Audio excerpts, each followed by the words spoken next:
अध्याय 3 के प्रश्नावली 4.3 के प्रश्नावली को रिप्लेस कर रहे हैं। इसके जगह मैं दूसरा वीडियो डाल रहा हूँ क्योंकि इस प्रश्नावली से बहुत सारे क्वेश्चन जो है बोर्ड एग्जाम में आए हुए हैं, तो उन क्वेश्चनों को भी देख लेते हैं और कुछ सीखते हैं और समझते भी हैं। तो प्रश्नावली 4 का पहला जो प्रश्न है वो है, निम्नलिखित समीकरणों के विभेदक ज्ञात कीजिए।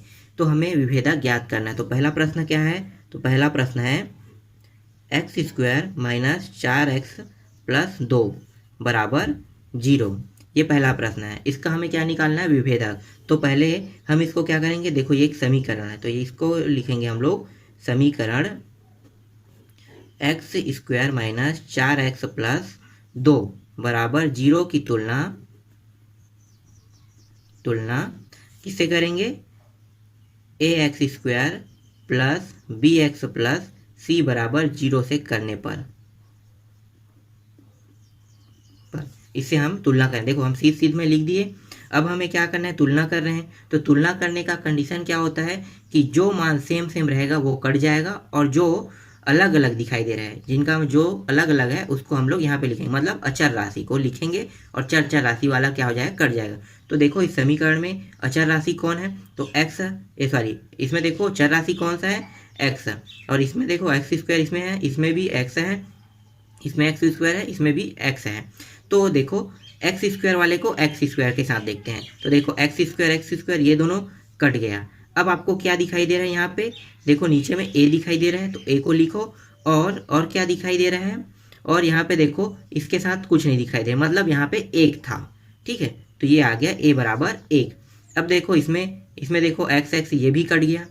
उसके बाद क्या बचा? यहाँ पे b बचा, और क्या बचा? देखो माइनस है यहाँ पे, तो -4 बचा।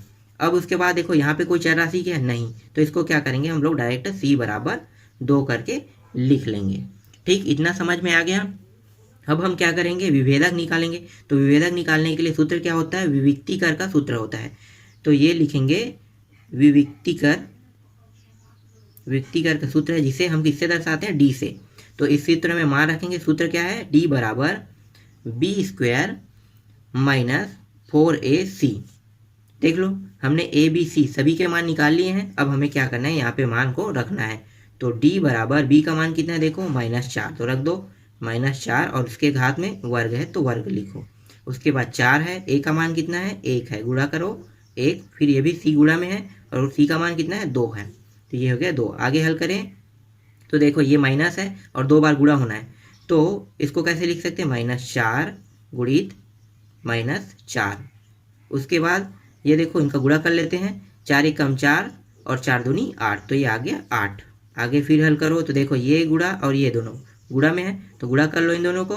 तो 4 × 4 = 16, और देखो माइनस है और ये माइनस है, माइनस गुणा में क्या हो जाएगा? दोनों में माइनस है तो प्लस हो जाएगा। तो ये प्लस हो गया और ये हो गया 16, +16, और ये हो गया -8। घटा दो तो ये आ गया 8। ठीक है, घटाते हैं तो प्लस संख्या बड़ा है और ये माइनस संख्या छोटा है, तो प्लस संख्या का चिन्ह यहाँ पे आ जाएगा। तो ये आ गया 8, और d बराबर कितना प्राप्त हुआ? 8। तो ये आपका आंसर है। ठीक, समझ में आया? एक और प्रश्न देख लेते हैं, उसके बाद और अच्छे से आपको समझ में आ जाएगा।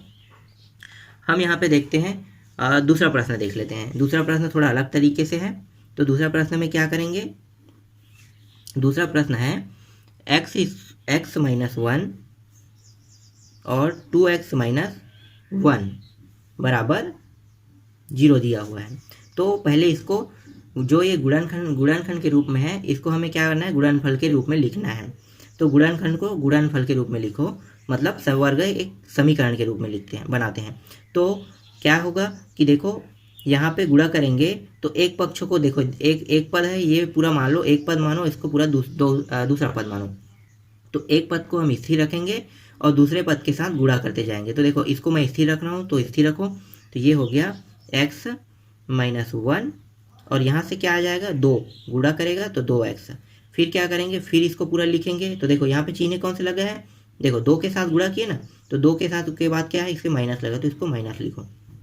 फिर इस पद को फिर लिखो x - 1, और फिर गुणा कर दो 1 का। हम माइनस को यहाँ पे माइनस गुणा नहीं लगा सकते, ठीक है? क्यों? क्योंकि हमने माइनस का चिन्ह यहाँ पे पहले से ले लिया है। अब इसको आगे हल कर लो, तो ये हो गया 2x, फिर माइनस ये हो गया 2x², ये हो जाएगा 2x माइनस एक के अंदर गुणा करेंगे तो ये हो जाएगा x, और ये हो जाएगा 1 का 1। आगे और इसको हल करो, और उसके बाद क्या है 0 था ना, बराबर 0। फिर देखो इसको गुणा कर देते हैं तो ये हो गया 2x, गुणा नहीं सॉरी हल करते हैं, ये हो जाएगा 2x, और ये देखो माइनस अंदर गुणा हो जाएगा तो क्या हो जाएगा, ये माइनस जो प्लस था वो माइनस हो गया, तो माइनस x जो प्लस में है अंदर में वो क्या हो गया माइनस, और जो माइनस है वो क्या हो जाएगा अंदर माइनस गुणा होने पर प्लस हो जाएगा। तो अब देखो जोड़ दो, जो जो जुड़ रहा है उसको, ये 2x² कहीं पे है क्या, नहीं है, तो 2x प्लस स्क्वायर लिखो। उसके बाद देखो ये माइनस में ये माइनस और x है, जुड़ जाएगा तो कितना हो जाएगा 3x प्लस 1 बराबर 0। देखो समीकरण के रूप में प्राप्त हो गया। अब इसकी तुलना हम किससे करेंगे, इसकी तुलना कर रहे हैं, देखो वो समीकरण के रूप में मैं नहीं लिख रहा हूँ, ठीक है, आप लोग उसको लिख लेना, डायरेक्ट तुलना राशि को लिख रहे हैं। तो किससे करेंगे हम लोग, ax² plus bx plus c बराबर 0 से करने पर, ठीक है। आपको ऐसे लिखना है समीकरण, उसके बाद ये लिखना है, उसके बाद की तुलना, फिर ax² plus bx plus c बराबर 0 से करने पर, ये आपको लिख लेना है। उसके बाद यहाँ पे देखो जो चर राशि, देखो x दोनों चर है और वर्ग में है तो दोनों कट गया। अब आपको यहाँ पे क्या दिखाई दे रहा है, तो a बराबर, देखो यहाँ पे a और यहाँ पे a है, यहाँ पे क्या है 2 है तो 2 है, तो a बराबर 2 आ गया। यहाँ पे देखो x दोनों में कट गया, और तो यहाँ पे क्या बचा, b बराबर 3 बचा। फिर देखो यहाँ पे ये दोनों अचर ही राशि है तो इसको डायरेक्ट लिखो c बराबर 1। अब हमें विभक्ति करके सूत्र में मान रखना है। सूत्र क्या है, तो d बराबर b² माइनस 4ac, ये सूत्र है। तो b का मान कितना है, देखो 3 का वर्ग है, 3 है, और इसका वर्ग लगा है वर्ग 4 गुणित a का मान कितना है 2, और c का मान कितना है 1। अब इसको कर दो, 9 गुणित 9 कितना होगा, सॉरी 3 गुणित 3 कितना होगा, 3 तिया 9, वर्ग हो गया 9 आ गया इसका। फिर ये हो गया 4 दूनी 8, तो ये हो गया 8, 4 दूनी 8 और 8 एकम 8, तो 8 आ गया। अब इसको घटा दो तो कितना आया, 1 प्राप्त हो रहा है। तो d बराबर हमें कितना मिल रहा है, 1 प्राप्त हो रहा है। तो ये आपका आंसर है। ठीक, समझ में अब आ गया होगा। बाकी प्रश्न जो प्रश्न क्रमांक 1 के जितने भी प्रश्न हैं आप सेम जैसे मैंने बनाया है वैसे ही आप इसको हल कर लेना। इसके बाद हम देखते हैं प्रश्न क्रमांक 2 को। प्रश्न क्रमांक 2 है, निम्नलिखित वर्ग समीकरणों के मूलों की प्रकृति ज्ञात कीजिए। तो इनमें से जो पहला प्रश्न है वो है, पहला प्रश्न देख लेते हैं। तो पहला प्रश्न x² माइनस 4x प्लस 4 बराबर 0 है। अब यहाँ पे हम लिखेंगे जैसे हमने इससे पहले वाले प्रश्न के वैसे ही समीकरण x² माइनस 4x प्लस 4 बराबर 0 की तुलना ax² plus bx plus c बराबर 0 से करने पर, ठीक है। ये क्या है, एक वर्ग समीकरण, इससे हमें तुलना करना है। तो देखो जो चर राशि है, देखो मैं सीधे में लिखा हूँ, तो ये देखो x², ये भी x² है, तो क्या हो जाएगा, चर राशि वाला यहाँ से देखो कट गया, तो हमारे पास क्या बचा, a बराबर, यहाँ पे कुछ नहीं है, मतलब क्या है 1 का इसके साथ गुणा था, तो यहाँ बचा है 1। उसके बाद देखो यहाँ भी x यहाँ भी x, दोनों कट गया, यहाँ बचा क्या, b बराबर -4। फिर देखो c का, तो देखो c में क्या है, इसमें कोई चर राशि नहीं है, दोनों अचर है, तो c बराबर 4 जो का तो उतार देंगे। फिर से हमें क्या सूत्र लगाना है, विभक्तिकार का सूत्र लगाना है। तो विभक्तिकार का सूत्र क्या होता है, d बराबर b² माइनस 4ac, मान रख दो। तो b का मान कितना है, देखो यहाँ पे -4 का वर्ग हो जाएगा, यहाँ पे वर्ग लगा है, और ये हो जाएगा 4 इंटू या फिर गुणा लिखो, और a का मान कितना है 1 है, और c का मान कितना है 4 है, इसका वर्ग कर दो तो -4 गुणित -4 माइनस इन दोनों को गुणा, इन सभी का गुणा कर दो तो ये हो जाएगा माइनस है 4 एकम 4 और 4 चौक 16, तो ये आ गया 16।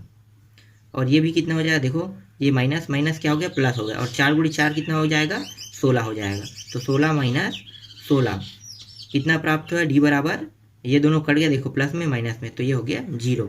तो ये क्या हो गए, तो यहाँ पे अब आपको लिखना है कि जो मान अगर 0 प्राप्त हो रहा है तो ये मान क्या होगा, वर्ग समीकरण का विभक्तिकरण अगर 0 प्राप्त हो रहा है तो इस समीकरण के दोनों मूल वास्तविक एवं समान होंगे। तो यहाँ पे लिखो अतः, हमें यहाँ पे लिखना है अतः इस समीकरण के दोनों मूल वास्तविक और समान होंगे। क्यों समान हो रहा है और वास्तविक हो रहा है? क्योंकि इसका मान जो है डी का मान 0 आ रहा है। तो 0 होने के कारण क्या हो गया, ये वास्तविक हो गया, और 0 होने के कारण क्या हो गया, समान हो गया। अब देखते हैं इससे एक आध और प्रश्न देख लेते हैं कि समान, जैसे वास्तविक है ये और समान है, और कुछ हो सकता है। तो इसके लिए हम देख लेते हैं प्रश्न क्रमांक इसी में से दूसरा, आप देख लो। चलो इसको दो भागों में बांट लेते हैं। दूसरा प्रश्न देखो ध्यान से थोड़ा। तो दूसरा प्रश्न में देखो 2x² दिया हुआ है माइनस 4x प्लस 4 बराबर 0। इसकी तुलना किससे करेंगे भाई? इसकी तुलना भी वैसे ही करेंगे। तो इसको थोड़ा डायरेक्ट लिख रहा हूँ मैं, आपको बाकी जो है ये वाला पॉइंट आप लिख लेना, ठीक है। तो ax² plus bx plus c बराबर 0। देखो सेम वाले को क्या करना है, हमें काट देना है। तो काट दो, ये कट गया, ये कट गया। तो देखो यहाँ से क्या बचा है, यहाँ a बराबर, और यहाँ पे क्या है 2 है। फिर देखो यहाँ पे b है, यहाँ पे दूसरा देख रहे हैं ना, सॉरी, ये होगा 2 होगा, यहाँ पे प्लस लिखो, और ये भी 2 है, ठीक है। तो ये कट गया, और देखो यहाँ पे क्या बचा b, और यहाँ पे क्या दिख रहा है प्लस 2 है, तो ये 2 हो गया। और यहाँ पे देखो c बराबर 2 मिला। अब हमें क्या करना है, सूत्र में मान रखना है। सूत्र क्या है, b² माइनस 4ac। तो b का मान कितना है, यहाँ पे देखो 2 है, तो 2 का वर्ग माइनस 4 गुणित a का मान कितना है 2 है, और c का मान कितना है, यहाँ भी 2 है। रख दो मानों को, हल कर दो अब आगे। तो ये हो गया 2 गुणी 2 कितना हो गया, 4 हो गया। फिर ये देखो ये कितना हो गया, 4 दूनी 8 और 8 दूनी 16। तो ये प्लस छोटा है और माइनस बड़ा है, और तो माइनस बड़ा है तो माइनस चिन्ह में आएगा, ये माइनस आएगा, इसका आंसर है। और यहाँ पे देखो घटने के बाद कितना आ रहा है, 12 आ रहा है। तो ये 12 आ रहा है। अब यहाँ पे बताओ कि ये वास्तविक है कि समान है कि असमान है। तो यहाँ पे आपको लिखना है, यहाँ पे लिखो अतः इस वर्ग जो समीकरण है, इसके जो मान है वो क्या रहे हैं, -12 आ रहा है। तो क्या होगा, अतः इस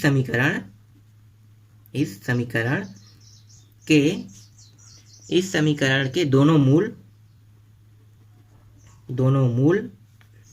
मूल काल्पनिक। देखो ये माइनस आ रहा है, इसलिए सिर्फ ये माइनस आने के कारण क्या हो गया, काल्पनिक हो गया। देखो मैं बता रहा हूँ ना, काल्पनिक। और ये जो है संख्या 0 के स्थान पर दूसरा आ रहा है, इसीलिए ये असमान हो गया। काल्पनिक और असमान होंगे। ठीक, समझ में आ गया कि ये काल्पनिक क्यों आया, क्योंकि यहाँ पे माइनस लगा, इसलिए ये काल्पनिक आया है। और असमान क्यों आया, क्योंकि ये 12 संख्या में प्राप्त हुआ, इसलिए असमान आया। अगर यही प्लस में अगर 12 प्राप्त होता तो क्या यहाँ पे चेंज होता? तो देखो यहाँ तो कोई चेंज नहीं होता, असमान सही होता, पर काल्पनिक की जगह में आ जाता वास्तविक, प्लस में होने के कारण। अगर ये संख्या प्लस में प्राप्त होता तो ये क्या होता, प्लस में प्राप्त होता तो वास्तविक प्राप्त होता। लेकिन माइनस में प्राप्त हुआ है, इसलिए ये काल्पनिक हो गया। और ये चाहे प्लस हो चाहे माइनस हो, कोई भी हो, 0 के अलावा कोई दूसरा अंक आ रहा है तो असमान ही होगा।